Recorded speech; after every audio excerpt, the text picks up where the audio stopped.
دوسرا کوشچن ہمارا یہ ہے کہ معاذ اللہ اگر کوئی شخص صحابہ کرام علیہم رضوان کے بارے میں برا لفظ کوئی استعمال کرے یا ان کے بارے میں کوئی بری سوچ رکھے یا اس طرح کا کوئی سپیچ وہ کرے ہیٹ فل سپیچ کرے تو مطلب کیا اس کے بارے میں شرعی حکم کیا ہے؟ کیا وہ ایمان سے خارج ہو جائے گا یا اس کا مطلب کیا مطلب معاملہ ہوگا؟ دیکھیں یہ تو ایک سمجھ لیں کہ اس سے بڑھ کر کیا بدبختی ہو سکتی ہے کہ وہ صحابہ کرام جنہوں نے اپنا مال، اپنی جان، اپنی ہر چیز نبی آخر الزماں صلی اللہ تعالیٰ علیہ وآلہ وسلم پر قربان کر دی۔ جنگوں میں دیکھ لیں آپ، خلوت میں دیکھ لیں، جلوت میں دیکھ لیں، جتنا صحابہ کرام نے رسول کریم علیہ السلام سے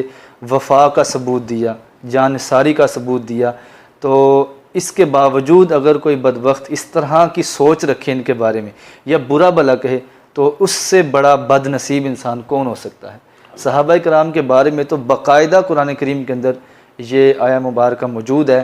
رضی اللہ عنہم ورضوا عنہ، کہ اللہ ان سے راضی ہے اور یہ لوگ اللہ سے راضی ہیں۔ اس سے بڑھ کر اب پیچھے کیا بات رہ جاتی ہے کہ صراحتاً اللہ تعالیٰ نے فرما دیا اللہ تعالیٰ ان سے راضی کہ سارے کے سارے صحابہ، اور بعض نہیں کہ بعض لوگوں کا یہ ذہن ہے کہ بعض معاذ اللہ ایسے ہیں، بعض نہیں، سارے کے سارے مطلقاً سارے کے سارے صحابہ کرام عادل ہیں اور اللہ سب سے راضی ہے اور یہ سارے صحابہ کرام اللہ تعالیٰ سے راضی ہیں۔ تو ادھر سے بھی رضا کی سند موجود ہے اور ادھر سے بھی راضی ہونے کے بارے میں موجود ہے۔ اور پھر حدیث مبارکہ میں موجود ہے، حضرت عبداللہ بن مغفل رضی اللہ تعالیٰ عنہ سے یہ روایت نقل کی گئی ہے کہ رسول کریم صلی اللہ تعالیٰ علیہ وآلہ وسلم نے مقرر فرمایا کہ میرے صحابہ کرام کے بارے میں خدا تعالیٰ سے ڈرو، خوف رکھو، کیونکہ انہیں میرے بعد نشانہ نہ بناؤ۔ اللہ تعالیٰ سے ڈرو ان کے بارے میں اور انہیں میرے بعد نشانہ نہ بناؤ۔ جس نے انہیں محبوب رکھا اس نے میری محبت کی وجہ سے محبوب رکھا، اور جس نے ان سے بغض رکھا اس نے میری محبت کی وجہ سے ان سے بغض رکھا۔ اب نسبت ہے پیارے آقا کی طرف کہ رسول کریم علیہ السلام فرما رہے ہیں کہ میری محبت کی وجہ سے ان سے محبت ہے اور میرے بغض کی وجہ سے ان سے بغض ہے۔ اب جس نے ان سے محبت کی تو ضروری طور پر یہ بات ہے کہ وہ رسول کریم علیہ السلام سے سچی محبت کرتا ہے، یعنی ان کی نسبت کی وجہ سے ان سے محبت کرتا ہے۔ اور اگر کوئی ان سے بغض رکھتا ہے تو یہ دعویٰ کرے کہ میں رسول کریم علیہ السلام سے محبت کرتا ہوں تو یہ اس کا دعویٰ کھوکھلا ہے، کیونکہ محبت کا تعلق بھی ادھر سے ہی قائم ہے اور بغض کا تعلق بھی ادھر سے ہی قائم ہے۔ اگر ان سے محبت کرے اور رسول کریم علیہ السلام سے محبت کرے تو یہ ایک چیز ہے، اگر ان سے بغض رکھے اور نبی کریم صلی اللہ تعالیٰ علیہ وسلم سے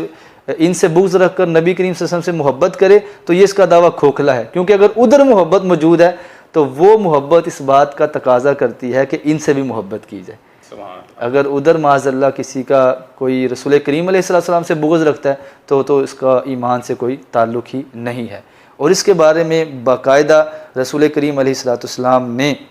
یہ ارشاد فرمایا جو حدیث مبارکہ ترمذی شریف میں نقل کی گئی ہے۔ رسول کریم علیہ السلام نے ارشاد فرمایا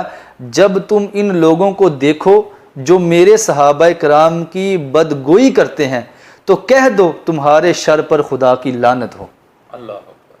اس قدر سخت وعیدات ہیں، تو ایسے بندے کو تو اپنے ایمان کی فکر کرنی چاہیے۔ یعنی گویا حضور پاک صلی اللہ علیہ وسلم نے انڈائریکٹلی ان کو ڈیفینڈ کیا، یعنی صحابہ کرام کی طرف سے جو ہے وہ یعنی ایک مطلب ان کا جو ہے وہ ڈیفینڈ کر دیا، یعنی ایڈوانس میں کہ اگر کوئی ان کی یعنی بے حرمتی کرے، کیونکہ وہ تو عالم الغیب تھے نا، ساری چیزیں جانتے تھے، انہیں پتا تھا کہ کچھ لوگ ایسے بھی ہوں گے جو معاذ اللہ صحابہ کرام کے بارے میں زبان درازی کریں گے، تو پہلے سے ہی رسول کریم علیہ السلام نے اپنے جانثار صحابہ اور جو وفا میں سب سے آگے تھے ان کی حفاظت میں پیارے آقا صلی اللہ تعالیٰ علیہ وآلہ وسلم نے یہ ارشاد فرما دیا۔ اور اس سے پہلے قرآن کریم کی آیہ مبارکہ بھی موجود ہے، تو جب ان کی شان قرآن بیان کر رہا ہے، ان کی شان پیارے آقا صلی اللہ تعالیٰ علیہ وآلہ وسلم کی زبان سے بیان ہو رہی ہے، تو میرے خیال سے پھر اگر اس کے باوجود بھی کوئی ان کے بارے میں برا بھلا سوچتا ہے تو وہ پھر اپنی ایمان کی